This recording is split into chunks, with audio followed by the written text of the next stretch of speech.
Hello' everyone, কি খবৰ আপোনালোকৰ? আশা কৰোঁ সকলোৱে ভালে আছে। আৰু আজি ফাৰ্ষ্ট টাইম বনাই আছোঁ বানানা চিপছ।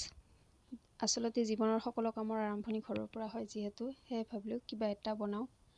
চাওক, মই কলখিনি কাটি লৈছোঁ, বাকলি গুচাই দুটা চাইজত কাটি লৈছোঁ। আপোনালোকে বিচাৰিলে যেনেকুৱা ভাল লাগে আপোনালোকৰ তেনেকুৱা চাইজত কাটি ল'ব পাৰে।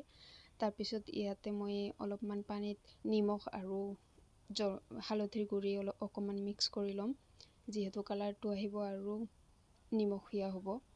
এয়া চাওক, কেৰাহীত দি দিছোঁ। এতিয়া কেৰাহীত দি মই কাটি ৰখা কলখিনি আৰু ইয়াতে সেই মিক্স কৰি ৰখা পানীখিনি দি দিম।